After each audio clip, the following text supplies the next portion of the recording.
Социјалдемократскиот сојуз на Македонија формално поднесоа барање за формирање на анкетна комисија во случајот за трагедијата во кочанската дискотека Пулс.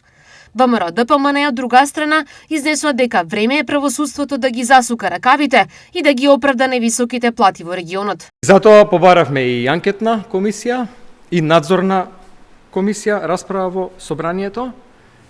Во текот на вчерашниот ден во собранието го доставивме и формално тоа барање, што значи дека ќе ги искористиме сите демократски механизми да се истражи секој детал од оваа трагедија. И затоа порачувам и на родителите и на целокупната јавност, се што правиме од почетокот, од непосредно после трагедијата е барање за поддршка на семејствата и откривање на вистината за овој случај.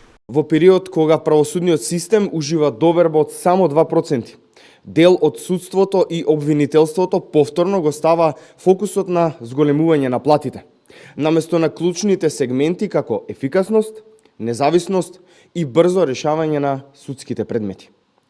Иако располагаат со значителни примања, јавноста не гледа подобрување на квалитетот на судските процеси, намалување на застојот на предмети или пак поголема отчетност.